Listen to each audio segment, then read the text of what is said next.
Hello दोस्तों, आज हम वह कहानी सुनेंगे जिसे सिंहासन बत्तीसी की 14वीं पुतली सुनैना ने राजा भोज को सुनाया था।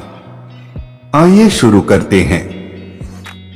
राजा विक्रमादित्य सारे नृपोचित गुणों के सागर थे। उन जैसा न्यायप्रिय, दानी और त्यागी और कोई न था। इन नृपोचित गुणों के अलावा उनमें एक और गुण था। वे बहुत बड़े शिकारी थे तथा निहत्थे भी हिंसक से हिंसक जानवरों का वध कर सकते थे। उन्हें पता चला कि एक हिंसक सिंह बहुत उत्पात मचा रहा है और कई लोगों का भक्षण कर चुका है।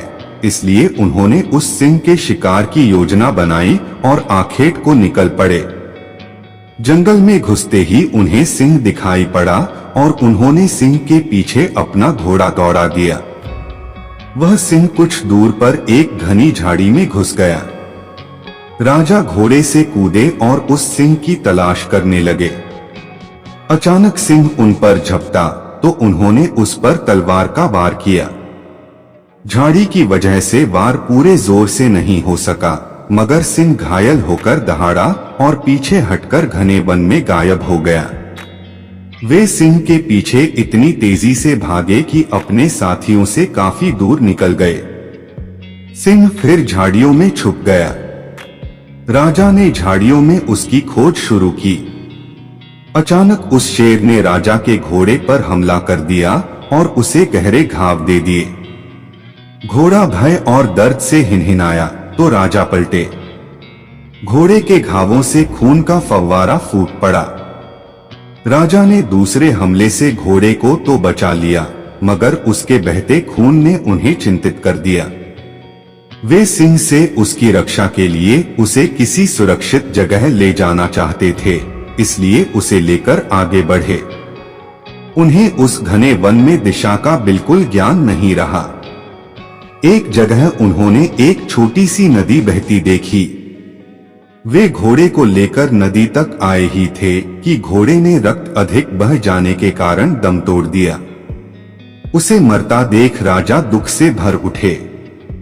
संध्या गहराने लगी थी, इसलिए उन्होंने आगे न बढ़ना ही बुद्धिमानी समझा। वे एक वृक्ष से टिककर अपनी थकान उतारने लगे। कुछ ही क्षणों बाद उनका ध्यान नदी की धारा में हो रहे कोलाहल की ओर गया। उन्होंने देखा दो व्यक्ति एक तैरते हुए शव को दोनों ओर से पकड़े झगड़ रहे हैं। लड़ते लड़ते वे दोनों शव को किनारे लाए। उन्होंने देखा कि उनमें से एक मानव मुंडों की माला पहने विभत्स दिखने वाला कापालिक है तथा दूसरा एक बेताल है जिसकी पाठ का ऊपरी हिस्सा नदी के ऊपर उड़ता सा दिख रहा था। वे दोनों उस शव पर अपना अपना अधिकार जता रहे थे। कापालिक का कहना था कि यह शव उसने तांत्रिक साधना के लिए पकड़ा है और बेताल उस शव को खाकर अपनी भूख मिटाना चाहता था। दोनों में से कोई भी अपना दावा छोड़ने को तैयार नहीं था। विक्रम को सामने पाकर उन्होंने उन पर न्याय का भार सौंपना चाहा तो विक्रम ने अपनी शर्तें रखी।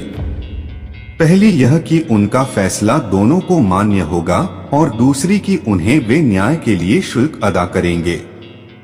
कापालिक ने उन्हें शुल्क के रूप में एक बटुआ दिया जो चमत्कारी था तथा मांगने पर कुछ भी दे सकता था।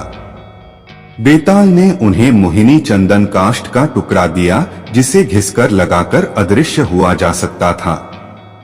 उन्होंने बेताल को भूख मिटाने के लिए अपना मृत घोड़ा दे दिया तथा कापालिक को तंत्र साधना के लिए शव। इस न्याय से दोनों बहुत खुश हुए तथा संतुष्ट होकर चले गए। रात घिर आई थी और राजा को जोरों की भूख लगी थी, इसलिए उन्होंने बटुए से भोजन मांगा। तरह तरह के व्यंजन उपस्थित हुए और राजा ने अपनी भूख मिटाई। फिर उन्होंने मोहिनी काष्ठ के टुकड़े को घिसकर उसका चंदन लगा लिया और अदृश्य हो गए।